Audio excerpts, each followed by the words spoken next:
ప్రపంచ దేశాలు ట్రంప్ నిర్ణయం కారణంగా అట్టుడికిపోతున్నాయి.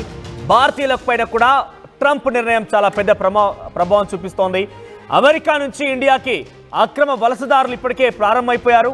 అమెరికా నుంచి C-17 ఎయిర్ క్రాఫ్ట్ లో సుమారుగా 205 మంది ఇండియన్ని తిరిగి ఇండియాకు పంపిస్తోంది అమెరికా. అయితే ఈ ఫ్లైట్ మరి కాసేపట్లోనే పంజాబ్ లోని అమృత్సర్ లో ల్యాండ్ కాబోతోంది. భారీ మొత్తంలో డబ్బులు చెల్లించి ఇంత మందిని అక్రమ వలసదారుని ఒకేసారి పంపించడం చాలా మొదటిసారిగా అమెరికా నుంచి భారత్కి ఎదురైనటువంటి ఒక ఎదురుదెబ్బగా చెప్పొచ్చు. అయితే 205 మంది, నేను చెప్తున్నా మరోసారి నుండి 205 మంది మరి కాసేపట్లో పంజాబ్లోని అమృత్సర్లో ల్యాండ్ కాబోతున్నారు. C-17 అనేటువంటి ఎయిర్ క్రాఫ్ట్ లో, ఆర్మీ ఎయిర్ క్రాఫ్ట్ లో వారంతా కూడా రాబోతున్నారు.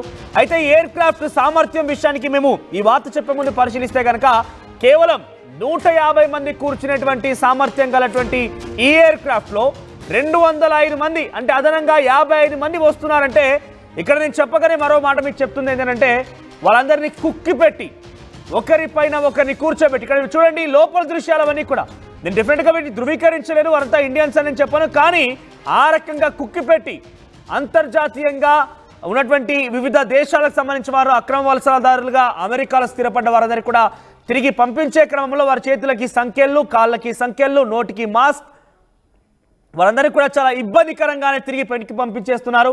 సో బహుశా ఇండియన్స్ కూడా ఈ రకంగానే వచ్చి ఉంటారు. C-117 లోపల 205 మంది, దాని సామర్థ్యం కేవలం 150 అన్నప్పుడు అదనంగా 55 మంది వచ్చి ఉంటారంటే అందరినీ కుక్కి పెట్టి ఒకరిపై ఒకరిని కూర్చోబెట్టి బహుశా ఇండియాకి పంపించేస్తున్నారు.